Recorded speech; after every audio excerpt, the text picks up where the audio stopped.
boundary, so the restricted area, it runs from down to the beach to my right and off to the left on top of the mountain by San Roque, and anything behind me in Marpi area were all restricted from the general public when the CIA were here on the island. The CIA used the northern island of Saipan as a secret base for training insurgents from China and Southeast Asia. Off limits to most of the local people, the CIA's facilities gave the islanders just a glimpse of the goodies America had to offer. Back then, in mid-50s, this used to be the most developed area on the island, here on Capitol Hill. And probably the first snack bar on the island where they serve delicious ice cream. My father was the only one that worked at the house to earn income. The rest of us were working at the farm, going fishing, you know, the traditional way of surviving on an island. And then that was not enough. We don't have other things like canned meat, coffee, sugar. So working to help generate some money for the family, that helps. And don't mention this, but I forged my age at the time. I was 17 and they were only accepting 18. So I ended up being the youngest security guard among all of them. Lino wasn't the only local kid the Americans recruited. When I was about 14 years old, I followed these older kids to go up to a golf course constructed by I guess the CIA that constructed it for their own recreation. So I went up there and started caddying.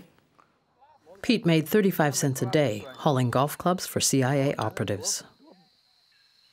I was carrying a 60-pound bag, and I was about 4'7", 4'8".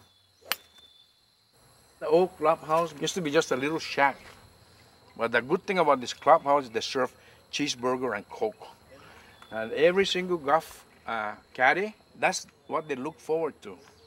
Cheeseburger and Coke, and 35 cents a day. Could buy milk, butter, and sugar, 35 cents.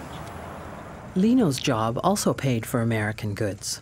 But with his new paycheck came a new role in the community and some tough decisions. My job back then was to patrol this area, keeping people out that are not authorized to pass through or come in. So even some of my parents, uncle that were there, instead of me chasing them out, I just kind of follow them to make sure they go through. At the end of the day, when I get home, they ask me what I was doing behind them. I say, well, nothing, I was just patrolling the Capitol here. But it's uncomfortable because my cultural upbringing, we respect our elders. And, you know, for me to do that, it's kind of hard.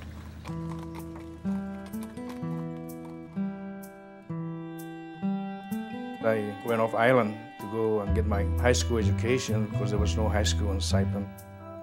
I was lucky enough to be sponsored by an Air Force family in Guam.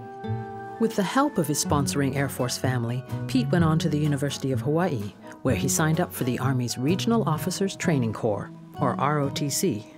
I always wanted to join the U.S. Armed Services. You know, opportunities are there. See the war. And I had all the uniform already, so they issued it out. And then the first week when we met, the professor came up to me and said, "Tenorio, I'm sorry, but you're not a U.S. citizen. You cannot join the ROTC." I was so disappointed. Who knows? Would have been a 4-star general by now. But really, that's something I'll never forget.